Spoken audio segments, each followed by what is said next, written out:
அஸ்ஸலாமு அலைக்கும் வரஹ்மத்துல்லாஹி வபரகாத்துஹு. அல்ஹம்துலில்லாஹ், எல்லா புகழும் இறைவனுக்கு. இன்று ஒரு சில நாட்களாக நம்ம நாட்டுடைய நடப்புகளை பார்த்து கொண்டே இருக்கின்றோம். அல்ஹம்துலில்லாஹ், அல்லாஹ் நம் அனைவருக்கும் உதவி செய்வானாக. அனைத்து மக்களுக்கும் எல்லா விதமான மறைமுகமான உதவிகளையும் செய்வானாக.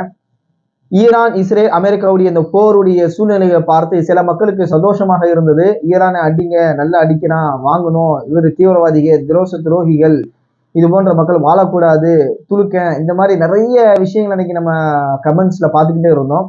இது போன்ற மக்களுக்கு பாருங்க, இன்னைக்கு அல்லாஹ் ரப்புல் ஆலமீன் மிகப்பெரிய ஒரு படிப்பினையை கொடுத்து கொண்டிருக்கின்றான். ஒரு நாட்டுடைய போர் நடக்குமே ஆனால் அந்த நாட்டுடைய விஷயங்களை கொண்டு எப்படிப்பட்ட விளைவுகள் ஏற்படும் என்பதை இன்னைக்கு நம்ம பார்க்க முடிகின்றது. இன்னைக்கு கேஸ் தட்டுப்பாடு, இன்னைக்கு வந்து பாத்தீங்கன்னா டீ கடையில நேரத்தை குறிப்பிடுறாங்க, இந்த நேரம் வரைக்கும் டீ கடை இயங்கும், நாளைக்கு பஜ்ஜி போட முடியாது, ஹோட்டல் உரிமையாளர்கள்லாம் கதறிட்டு இருக்கிறாங்க. இன்னைக்கு 2 நாளுக்கு மேல ஹோட்டல் இயங்குமான்னு நமக்கு தெரியல, கேஸ் தட்டுப்பாடு, கேஸ் இல்ல, இந்த சூழ்நிலையை நம்ம பார்த்துக்கிட்டே இருக்கிறோம். ஒரு சில இமேஜ்கள் நம்ம பார்க்குறோம், நியூஸ்கள்ல பார்க்கும் பொழுது ஹோட்டல்ல மெயின் டிஷ் இருக்கும், சைட் டிஷ் கிடைக்காதுங்கிறாங்க. என்னன்னா கேட்டா கேஸ் தட்டுப்பாடு. இன்னைக்கு கேஸ் தட்டுப்பாடு, நாளைக்கு அடுத்த வாரம் வந்து பெட்ரோல் தட்டுப்பாடு இருக்கும், அதுக்கடுத்து டீசல் தட்டுப்பாடு இருக்கும், அதுக்கடுத்து உணவு ரீதியான தட்டுப்பாடுகள் இருக்கும், பருப்பு இல்லாம போகும், விளைச்சல்களுடைய ப்ராப்ளம் வரும்.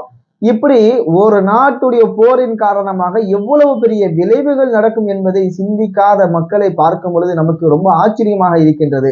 இவர்கள் உண்மையிலேயே உணவுதான் சாப்பிடுகிறார்களா, அல்லது சிந்தித்து பார்க்கும் பொழுது சில வீடியோகளை நாம் பார்க்கிறோம், மாட்டு மூத்திரத்தையும் மாட்டுடைய சாணத்தையும் சாப்பிடக்கூடிய நபர்களால இப்படிப்பட்ட விளைவுகளை பார்க்க வேண்டிய சூழ்நிலை இருக்கிறதா என்பதை பற்றி நினைக்கும் பொழுது நமக்கு மிகவும் கவலையாக இருக்கின்றது. ஒருத்தர் சொல்லுகிறார், இஸ்ராயல் ஃபாதர்லேண்டு, இந்தியா மதர்லேண்டுங்கிறாரு. ஃபாதர்லேண்டு அடிச்சு கிழிச்சு எடுத்துட்டாங்க, இப்ப மதர்லேண்டுக்கு ப்ராப்ளம் வந்துகிட்டு இருக்குது. இறைவன் நம்ம அனைவரையும் பாதுகாப்பானாக. இப்படி ஒரு நாட்டை அடிமையாக வைத்து நம்மளை எல்லாம் ஒரு அடிமையாக வைத்து கொண்டிருக்கின்றார்கள். நாட்டுக்கு சுதந்திரம் கிடைத்தது, அதை யாருக்குடா வித்தீங்கிற மாதிரி ஒரு கேள்விக்குறி எழுந்து கொண்டே இருக்கின்றன. ஐயா அல் ஹாஜி ஷஹீது பழனி பாபா அவங்க அழகான முறையில ஒரு வார்த்தையை சொல்லி காட்டினாங்க. நாடு சுதந்திரம் கிடைச்சதுடா, யார்கிட்ட வித்தீங்க அப்படிங்கிற மாதிரி. இந்த சுதந்திர நாட்டை யாரிடம் அடமான வைத்தீர்கள்? ரஷ்யாவிடம் எண்ணெய் வாங்க வேண்டும் என்று சொன்னால் அமெரிக்காவுடைய அனுமதி இல்லாம வாங்க முடியாது. அப்படின்னா அந்த நாடு எதை நோக்கி சென்று கொண்டிருக்கின்றன? இதை நம்ம சிந்தித்து பார்க்கும் பொழுது நாம எல்லாருமே இன்னைக்கு ஒரு அடிமையாக தான் வாழ்ந்து கொண்டிருக்கின்றோம் என்பதை நிகழ்த்தி காட்டுகிறது. ஒரு நாட்டுடைய பிரதமர் எப்படி இருக்க வேண்டும், அவருடைய தைரியம் எப்படி இருக்க வேண்டும், அவருடைய கம்பீரம் எப்படி இருக்க வேண்டும், இதையெல்லாம் இழந்து இருக்கக்கூடிய ஒரு பிரதமரை பார்க்கும் பொழுது நமக்கு ஆச்சரியமாக இருக்கின்றது.